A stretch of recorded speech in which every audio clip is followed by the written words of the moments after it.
Morning friends, હું અજય ત્રિવેદી અને આજે આપણે બોર્ડની પરીક્ષાની તૈયારી માટે વિભાગ એ વિષય વિજ્ઞાનની અંદર 24 માર્ક્સના હેતુલક્ષી પ્રશ્નોના સોલ્યુશન આપણે આજે જોઈ રહ્યા છીએ. મિત્રો, આ પહેલા આપણે ગાલા એસાઇનમેન્ટના વિજ્ઞાનના કુલ 5 પ્રશ્નપત્રોના સોલ્યુશન જોયા.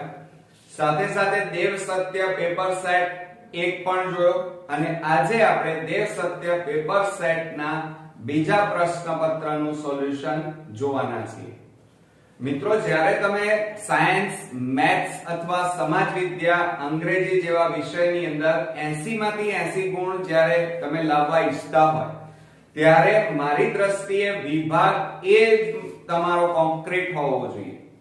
કારણ કે વિભાગ એ ની અંદર એક નાની ભૂલ અને 1 માર્ક્સ જતો રહે.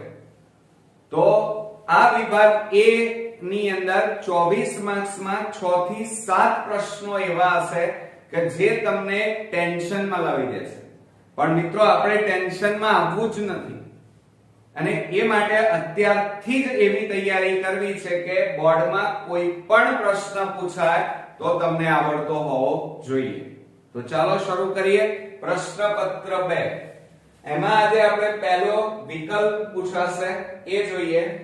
આવર્ત કોષ્ટકમાં ડાબીથી જમણી તરફ જતા, જોજો, ડાબીથી જમણી તરફ જતા આખું આવર્ત કોષ્ટક તમારા માઇન્ડમાં છપાઈ ગયેલું હોવું જોઈએ. તો તમે ટૂંકા પ્રશ્નો વિભાગ બી ના પણ આન્સર સરળતાથી આપી શકશો.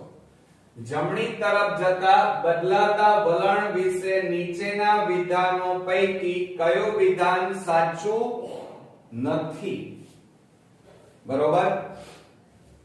જુઓ, અહીંયા શું પૂછ્યું છે? સાચું છે એમ નથી પૂછ્યું, સાચું નથી. એટલે એનો મતલબ કે આ જે 4 વિધાનો આપ્યા છે એમાં 3 વિધાનો સાચા છે, 1 વિધાન ખોટું છે અને એ તમારે શોધવાનું છે. ફરીથી પ્રશ્ન બરોબર સમજી લો. આવર્ત કોષ્ટકમાં ડાબીથી જમણી તરફ જતા બદલાતા જે વલણો છે એ વિશે નીચેના વિધાનો પૈકી કયું વિધાન ખોટું છે, એટલે કે કયું વિધાન સાચું નથી? બરોબર? તો પહેલો આપણે જોઈએ, તત્વનો ધાત્વિય ગુણ ઘટતો જાય છે. હવે ધાત્વિય ગુણ ક્યારે ઘટે? તો જ્યારે તમે ડાબીથી જમણી તરફ જાઓ તો હંમેશા ધાતુનો જે ગુણધર્મ છે એ ગુણ હંમેશા ઘટતો જાય. એટલે પહેલું વિધાન તો સાચું છે, પણ આપણે તો વિધાન સાચું નથી એમ કહે છે, એટલે પહેલું વિધાન નહીં આવે. બીજા નંબરમાં સંયોજકતા ઇલેક્ટ્રોનની સંખ્યા વધતી જાય છે. જુઓ, ડાબી બાજુથી જમણી તરફ તમે આવર્ત કોષ્ટકમાં જાઓ તો સંયોજકતા ઇલેક્ટ્રોનની સંખ્યા હંમેશા વધતી જાય. બરોબર? એટલે એ પણ વિધાન સાચું છે. હવે ત્રીજા નંબરમાં એમ કીધું છે પરમાણુઓ સહેલાઈથી તેમના ઇલેક્ટ્રોન ગુમાવે છે. જુઓ, ડાબીથી જમણી તરફ જાઓ એટલે તમારા ઇલેક્ટ્રોન ધાતુના સહેલાઈથી ગુમાવી દેશે એવું નથી હોતું. એટલે આ વિધાન છે એ આપણે બંધ બેસતું નથી. આવર્ત કોષ્ટકમાં ડાબીથી જમણી તરફ જાઓ ત્યારે સહેલાઈથી ઇલેક્ટ્રોન ગુમાવી દેવાય એવું હોતું નથી. એટલે આ વિધાન સાચું નથી મિત્રો. બરોબર? એટલે આપણો જવાબ આવશે વિકલ્પ સી, એ આપણો સાચો જવાબ છે. હવે જુઓ, ત્રિકોણીય પ્રિઝમને કેટલી બાજુઓ છે? હવે જુઓ, ત્રિકોણીય પ્રિઝમ આપણે દોરીએ.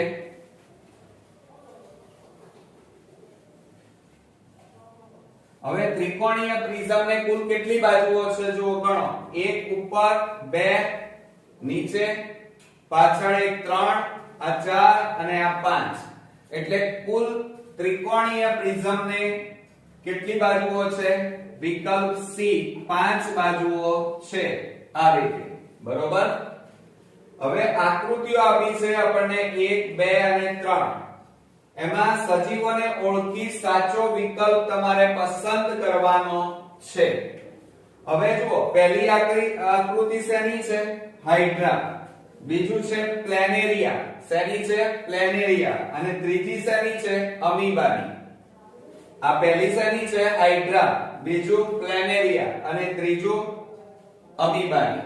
તો અહીંયા પહેલું જુઓ હાઇડ્રા, હાઇડ્રા ક્યાં છે જો આ રહ્યું. બીજા નંબરમાં પ્લેનેરિયા અને ત્રીજા નંબરમાં અમીબા, એટલે વિકલ્પ સી એ તમારો સાચો જવાબ બનશે. બરોબર. હવે ચોથા નંબરમાં ઉદ્વિકાસીય દ્રષ્ટિકોણથી આપણી કોની સાથે સમાનતા છે? જુઓ ઉદ્વિકાસની દ્રષ્ટિએ, ઉદ્વિકાસીય દ્રષ્ટિકોણથી આપણી કોની સાથે સમાનતા છે? તો મિત્રો અહીંયા ચિંપાંજી, જીવાણુ, કરોળિયો કે ચીનનો વિદ્યાર્થી. તો સામાન્ય રીતે આપણે જાણીએ છીએ એ પ્રમાણે અહીંયા વિકલ્પ સી કરોળિયો એ આપણો સાચો જવાબ થશે. પાંચમા નંબરમાં જુઓ નીચેનામાંથી કયા દ્રવ્યમાં મુક્ત ઇલેક્ટ્રોનની સંખ્યા વધારે છે? મુક્ત ઇલેક્ટ્રોન વધારે હોય એટલે વિદ્યુતનું વહન સરળતાથી કરી શકાય. અને માટે આપણે ગયા પેપરમાં પણ જોયું હતું કે વાહક તારમાં કઈ ધાતુ સૌથી વધારે વિદ્યુતનું વહન કરવા માટે વપરાય છે? તો આ ચાર ધાતુઓ અહીંયા આપી છે આપણને. ત્રણ ધાતુઓ, બે ધાતુઓ છે, એક તો લોખંડ, કાચ, તાંબુ અને રબર. તો આ ચારમાંથી વિદ્યુતનું વહન કરી શકાય અને મુક્ત ઇલેક્ટ્રોનની સંખ્યા વધારે હોય એવી ધાતુ કઈ? તો વિકલ્પ સી તાંબુ એટલે કોપર. બરોબર, એ આપણો સાચો જવાબ છે. એટલે કે તાંબામાં મુક્ત ઇલેક્ટ્રોનની સંખ્યા વધારે છે. હવે છઠ્ઠા નંબરમાં જોઈએ વિદ્યુત પ્રવાહની હાજરી જાણવા કયું સાધન વપરાય છે? જોજો વિદ્યુત પ્રવાહની હાજરી જાણવા માટે કયું સાધન વપરાય છે? ફ્યુઝ, ગેલ્વેનોમીટર, વોલ્ટમીટર કે ચુંબકીય સોય? તો તમને તરત આવડશે કે વિકલ્પ બી ગેલ્વેનોમીટર એ આપણો સાચો જવાબ છે. બરોબર મિત્રો. હવે આપણે ખાલી જગ્યાઓ જોવા જવાના છે. ખોરાકને અખાદ્ય બનાવતી પ્રક્રિયાનું નામ આપો. તમે શાક ઘરમાં રાંધ્યું હોય, દાળ હોય અથવા ટૂંકમાં ખાવાનો જે પદાર્થ છે એને બગાડવાનું કામ એટલે અખાદ્ય, ખાવા માટે કામમાં ન આવે એ આ ખોરાકને અખાદ્ય બનાવતી પ્રક્રિયાનું નામ ખાલી જગ્યા છે. તો યાદ રાખજો કે ખોરાક ક્યારે અખાદ્ય બને? તો જ્યારે ખોરાકમાં ઓક્સિડેશનની ક્રિયા થાય ત્યારે એ અખાદ્ય બને. એટલે જવાબમાં આવશે ઓક્સિડેશન. બીજા નંબરમાં જોઈએ તો સાયક્લોહેક્સેન. સાયક્લોહેક્સેન નું આણ્વીય સૂત્ર ખાલી જગ્યા છે. હેક્સેન એટલે શું? જો methane, ethane, propane, butane, pentane અને હેક્સેન. તો હેક્સેન એટલે 6 કાર્બન થયા. કેટલા કાર્બન થયા? 6. એટલે C6 અને H કેટલા થશે? 12 થશે. કેટલા થશે? H12. એટલે સાયક્લોહેક્સેન નું આણ્વીય સૂત્ર કયું થયું? C6H12. હવે તમને એમ થાય કે સર તમે કેવી રીતે નક્કી કર્યું? તો જુઓ મેં આ શબ્દ ઉપરથી નક્કી કર્યું હેક્સેન. હેક્સેન એટલે કાર્બન કેટલા થાય? જુઓ methane, ethane, propane, butane, pentane અને હેક્સેન. તો અહીંયા આપણે CnH2n હેક્સેન. હેક્સેન એટલે n પ્રત્યય લાગે છે. બરોબર. એટલે આપણે અહીંયા 6 કાર્બન મૂકીએ તો અહીંયા શું થાય? 6 દુ 12. એટલે C6H12 એ આપણો સાચો જવાબ સાયક્લોહેક્સેન નો થશે. બીજું સજીવોનું વર્ગીકરણ ખાલી જગ્યા સંબંધો સમજાવે છે. સજીવોનું વર્ગીકરણ એ એમના ઉદ્વિકાસની ઘટના સમજાવે છે. આ યાદ રાખજો.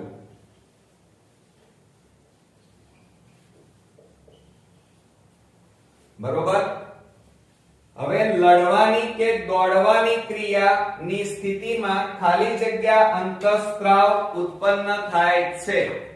તો મિત્રો જ્યારે આપણી પાછળ આપણે ચાલતા હોઈએ અને પાછળ કૂતરું પડી જાય, અથવા તો તમે જાણો છો લડો યા ભાગોની પરિસ્થિતિ સર્જાય, અથવા તો એને અંગ્રેજીમાં શું કહેવાય, ફાઇટ ટુ ફ્લાઇટ, એટલે કે લડો યા ભાગો, બરોબર. આવી સ્થિતિમાં ઉત્તેજિત સ્થિતિનું નિર્માણ કરવા માટે કયો અંતઃસ્ત્રાવ જવાબદાર છે? એડ્રીનાલિન. કયો અંતઃસ્ત્રાવ?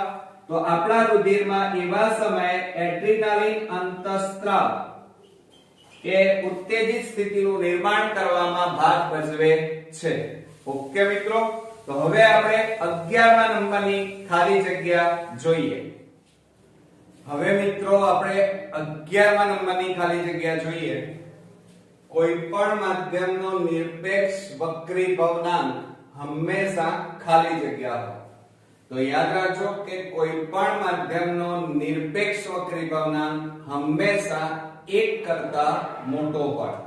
એટલે શું આવશે? Greater than 1. બરોબર, આ યાદ રાખજો, 1 કરતા મોટો. કાચના પ્રિઝમમાં ખાલી જગ્યા રંગના પ્રકાશનો વેગ મહત્તમ હોય છે. હવે આપણે જાણીએ છીએ કે વેગ વધારે ક્યારે હોય? મહત્તમ હોય છે. એટલે તો આપણે જાની વાલી પીનારા, આપણે એવું લખ્યું હતું ને, જાની વાલી પીનારા. તો ઉપર ટોચ ઉપર સૌથી પહેલું કયો રંગ આવે છે? રાતો.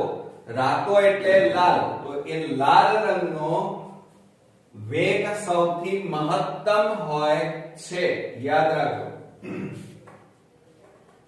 અને એનું વિચલન સૌથી ઓછું હોય છે. જો વિચલન પૂછ્યું હોય તો ઓછું આવે, અને વેગ પૂછ્યો હોય તો કેવો હોય?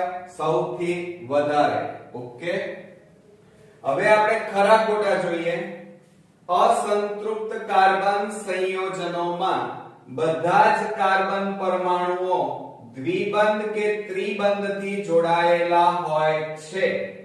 હવે અસંતૃપ્ત કાર્બન કીધું છે. હવે અસંતૃપ્ત કાર્બનની અંદર અહીં શું કહે છે? બધા કાર્બન પરમાણુઓ દ્વિબંધ અને ત્રિબંધથી જોડાયેલા હોય છે.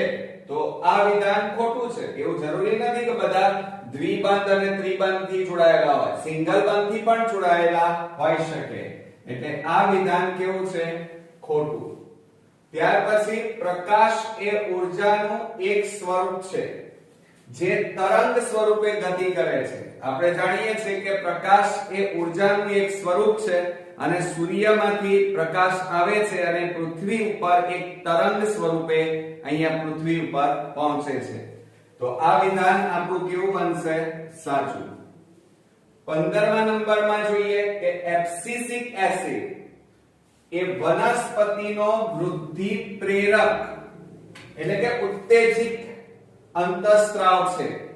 તો એબ્સિસિક એસિડ એ વનસ્પતિનો વૃદ્ધિ પ્રેરક નહીં, પણ મિત્રો એ કેવો છે? વૃદ્ધિને અવરોધવાનું કામ કરે છે. એટલે કે વૃદ્ધિ અવરોધક અંતઃસ્ત્રાવ છે. અને અહીં તો એમ કીધું છે કે વૃદ્ધિ પ્રેરક અંતઃસ્ત્રાવ છે.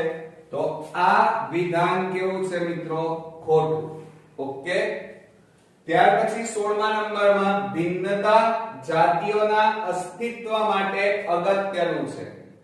તો જરૂરી છે, કારણ કે જેમ જેમ નવી નવી ભિન્નતાઓ આવતી જવાની એમ પૃથ્વી ઉપર એ સજીવનું અસ્તિત્વ ટકાવી રાખવામાં મદદરૂપ બને છે. બરોબર, એટલે અહીં શું કહે છે? ભિન્નતા જાતિના અસ્તિત્વ માટે જરૂરી છે. તો આ વિધાન સાચું છે. કારણ કે બદલાતા પર્યાવરણ સાથે જો આપણામાં ભિન્નતાઓ ન આવી હોત તો આપણે પણ ડાયનાસોરની જેમ લુપ્ત થઈ ગયા હોત.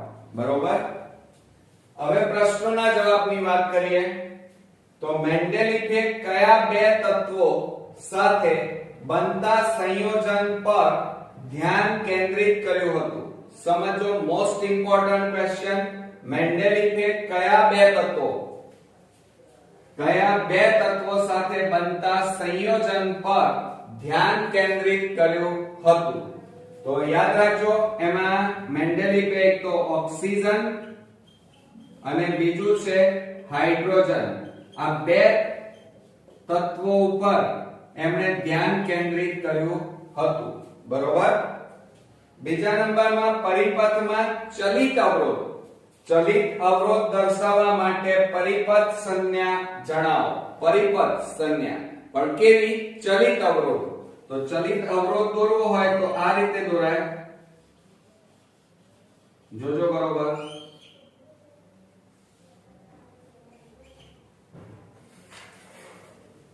અને બીજી આકૃતિ આ રીતે આવશે.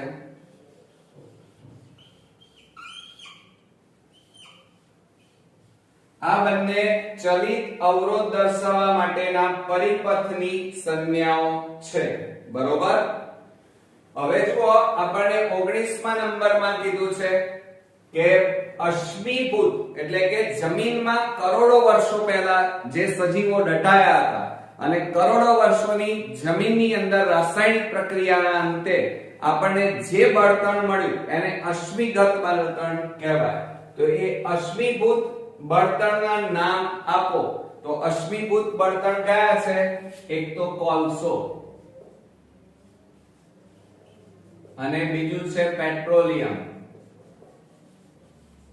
આ બે કોલસો અને પેટ્રોલિયમ આ બંને કેવા છે મિત્રો? અશ્મિભૂત બળતણ છે. બીજા નંબરમાં પર્યાવરણનો મુખ્ય ક્રિયાત્મક એકમ કયો? મોસ્ટ આઈએમપી મિત્રો. હવે જુઓ, સજીવનો ક્રિયાત્મક એકમ ભણ્યા છો કોષ. બરોબર. એ બધાના ક્રિયાત્મક એકમ ભણ્યા છો, પણ પર્યાવરણનો મુખ્ય ક્રિયાત્મક એકમ કયો? ચાલો મને કહો. તો કયો આવશે? નિવસન તંત્ર. કયો આવશે? ક્રિયાત્મક એકમ કયો? નિવસન તંત્ર. એ પર્યાવરણનો મુખ્ય ક્રિયાત્મક એકમ છે. હવે સીપીસીબી નું પૂર્ણ નામ જણાવો. તો સીપીસીબી નું પૂરું નામ શું થશે? તો કંટ્રોલ એટલે સીપીસીબી. તો આપણે સીપીસીબી નું નામ પૂછ્યું છે તો સેન્ટ્રલ, પી એટલે પોલ્યુશન, સી એટલે કંટ્રોલ અને બી એટલે બોર્ડ. એટલે આખું નામ શું થશે? Central pollution control board. યાદ રાખજો, સીપીસીબી નું પૂરું નામ જણાવો. સેન્ટ્રલ એટલે કેન્દ્ર, પોલ્યુશન એટલે પ્રદૂષણ, કંટ્રોલ એટલે નિયંત્રણ, બોર્ડ એટલે વિભાગ. બરોબર. તો સેન્ટ્રલ પોલ્યુશન કંટ્રોલ બોર્ડ. ત્યાર પછી 22મા નંબરમાં પાચન દરમિયાન કાર્બોદિત પદાર્થનું ધ્યાન રાખજો. બરોબર. હવે પાચન દરમિયાન કયા પદાર્થનું? કાર્બોદિત પદાર્થનું વિભાજન થઈ કયા પદાર્થોમાં રૂપાંતર થાય છે? તો કાર્બોદિતનું વિભાજન થઈ અને પાચન વખતે શેમાં રૂપાંતર થાય છે મિત્રો? ગ્લુકોઝમાં રૂપાંતર થાય છે. શેમાં રૂપાંતર થાય છે? ગ્લુકોઝ. ત્યાર પછી 23મા નંબરનો અર્ધધાતુ તત્વોના બે નામ આપો. અર્ધધાતુ તત્વો એટલે કે ધાતુના પણ ગુણધર્મ ધરાવતા હોય, અધાતુના પણ ગુણધર્મ ધરાવતા હોય. તો એવા અર્ધધાતુ તત્વોના નામ આપો. તો કયા છે? એક તો સિલિકોન Si અને જર્મેનિયમ એટલે Ge. તો આ બે થશે, એક સિલિકોન અને બીજું જર્મેનિયમ. હવે લાસ્ટ ક્વેશ્ચન જોઈએ. જોડકા જોડો.